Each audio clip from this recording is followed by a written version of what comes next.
Hey, and welcome back to What Would They Do? In today's episode, I have the honor to answer a question that one of my guest experts and guests on the podcast in episode 15, business coach for coaches, Karen Gillen, had for me and asked me to answer. So if you missed that episode, listen in. It was a great one. Karen wanted my expertise in a future episode. So here we go. Karen, as it happens, started a membership not long ago and is wondering, how do we keep our members tuned in and using the stuff that's always available to them so they get to what will really help them in the moment? Such a common membership owner challenge, right? Especially in memberships where there's a huge, extensive library of resources that just live in that membership portal and are available for members at all times, but often get forgotten because we're not reminding them they're there. So in today's episode, I'm giving you and Karen some practical ways to make these always available resources front of mind again and really help people explore the amazing stuff you've already created. So they get the results they signed up for, they stay engaged, and they hopefully remain a member for a long time. So, very topical because obviously I launched Retention Lab, the evolution of my membership not long ago, and I am always very conscious of membership churn. I'm grateful that the vast majority of my original members, of my original membership, the Copy Confidence Collective, decided to stay with me. So they migrated with me into that new membership format, and my churn is really low. So I feel blessed. But I know it is because I'm very conscious of how I'm supporting my members and how I guide them through that onboarding experience and in general their experience inside my membership.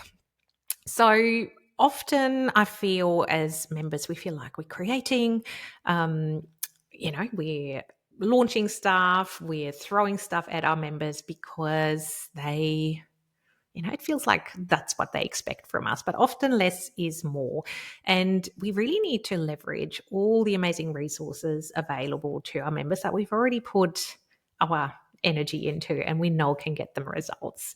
So what happens as soon as people sign up, often memberships quickly become this self-managed offer, right? Where we as membership site owners think people know their way around. We've helped them settle in. Now it's up to them to get the results. And that's where things fall apart, right?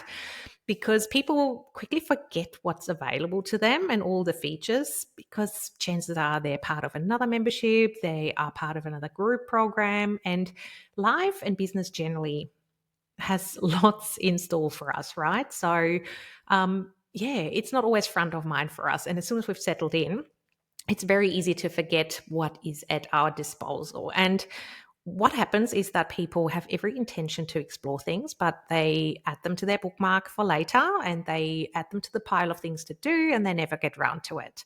So really, always available might seem appealing, but it always comes with a little caveat. So always available can quickly become never get to it, right?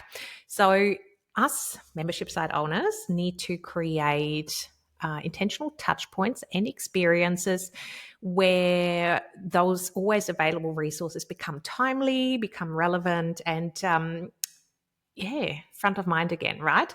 And if possible, we need to add a level of accountability or personalization to help our members get the result. And when I say accountability and personalization, I don't mean adding one-on-one touch points in your low ticket membership. It can totally be scalable and not absorb all your time and energy. So let's dive into some practical strategies that can help you and Karen really spark some ideas and make some tweaks to your membership experience. So everything starts with not ghosting your members after you've helped them settle into your membership. Even if it is a low ticket membership, I strongly believe that you need to have a long onboarding sequence. So mine personally is a year long currently, and I'm planning to add to it. But assuming your members hang around, so you need to go into it with that mindset and really do the heavy lifting for your members. So obviously help them settle in, share those, top of mind features with them as they sign up, but then create those interactions, accountability moments, personalization opportunities as they have settled into the membership. So those things, those always there resources become front of mind, as I said before. So outside of your onboarding sequence, you can also have those opportunities. So really don't rely on your members to do the digging.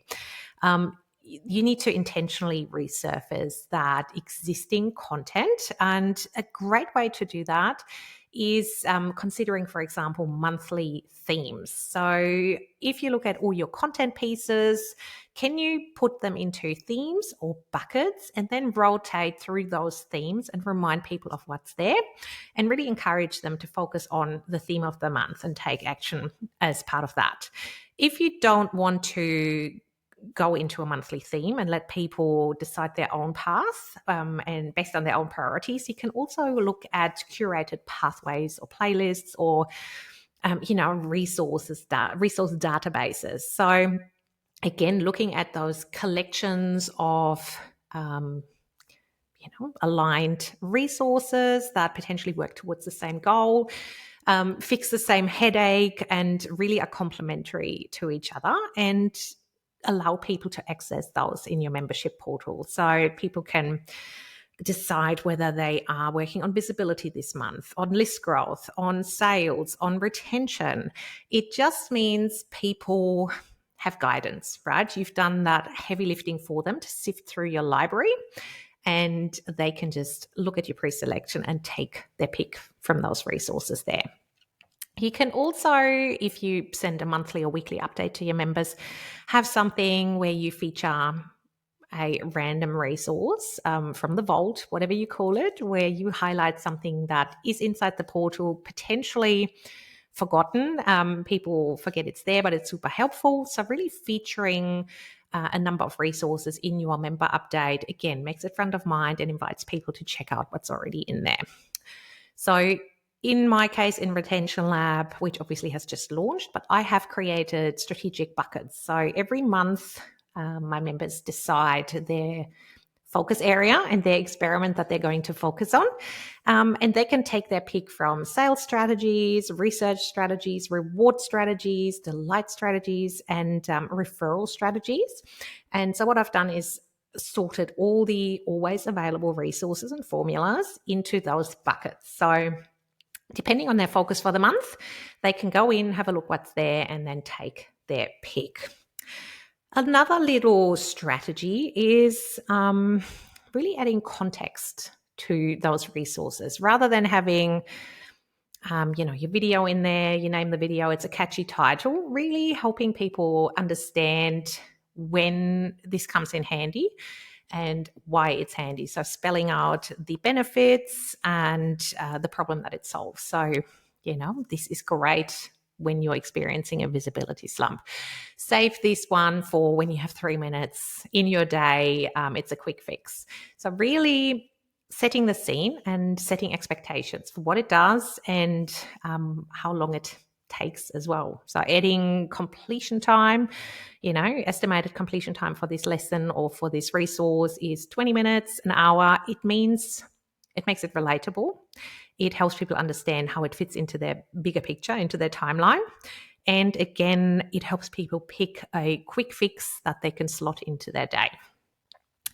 You can also, rather than presenting your membership as this bigger transformation, really break it down into micro wins that promote, progress over perfection. So really encouraging people to take bite-sized action steps and, normalizing that you don't have to do the full thing now. You don't have to do all the resources. You don't have to do all the trainings that I have for you. Pick one, complete one, and then move on to the next. Really taking that pressure off and the expectation that often comes with, oh my God, there's so much, I need to do them all. Also, you can just invite people, like if you do one thing this month, take your pick from XYZ, give them a choice and make it easy for them to just take one action step this month, which makes your members feel accomplished. They feel like they're working towards their bigger goal, and it keeps them engaged with your membership and much more likely to remain a member.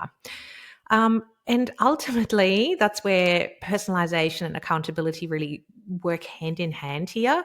Give them a reason to take action. So I know low ticket memberships, you don't want to overcommit with calls and with live elements, with one-on-one support. But if you can create even the tiniest of opportunity for people to feel like they are supported and there is that window of opportunity to take action alongside you, it makes a huge, huge difference. And if you don't want to commit to live calls, you can even add something like a member showcase into it, where if someone takes action, they can share their success story and they can get featured in your membership or to your list. Really add a bite-sized reward and dangle that carrot at the other end so people feel like there's something in it for them. Obviously, they're getting results, but it just creates that extra incentive. In my case, in Retention Lab, that's exactly why I have my monthly executions where people pick one of the formulas, they implement it, or they look at the data, or they tweak it if they've been around for a while. And then once they've completed that, they can submit their results, their aha moments, what was involved to me, for a chance to feature to my members and potentially also to my list, but also to go in the running to win this month's member prize. And it really works a treat because it just means every first of the month, I'm inviting people to take their pick, to make a commitment, to take one bite-sized action step that month and work towards their retention strategy. And this is available on both my starter plan and the incubator plan because I feel it's important to hold people accountable, to support them on their journey towards that goal that they set themselves before they joined. So this obviously, again, just scratches the surface, but it just gives you an idea of how approaching your membership and how you support your members strategically and from a personalized accountability perspective, it can make a huge difference to your member mindset, your member buy-in, and your member engagement as well. So, actionable little bite-sized baby steps you can take today. See the theme? I have a few reflective questions for you again that you can look at if you have a membership and you want to create extra opportunities for your member to get those results and stay engaged with the always there content. So, questions to ask yourself today. Are you making your resources visible and relevant and timely, or are they just sitting there collecting dust? Do your members know when something is useful for them, how long it takes to complete, and what goal this particular resource helps them achieve? Next up, we have, are you celebrating progress? So baby steps, micro wins, as well as completions. And what's one step, one way you can reframe an existing resource that you have this week and present it in a fresh perspective for your members so they are intrigued and jump back in to check it out. Hopefully this episode's been handy and it's answered some of your questions. It sparked your curiosity when it comes to membership retention strategies. And if you feel like Karen and would love my brain on your customer experience or retention problems, then submit your question via the link in the show notes. You can do so anonymously or drop your name and business name in there for a little shout out on the future episode. And if you enjoyed today, please share it with your business buddies and anyone who could benefit from some customer experience strategies, and give us a follow, subscribe, leave a review. You know the drill. Thanks so much for tuning in, and I'll see you next week.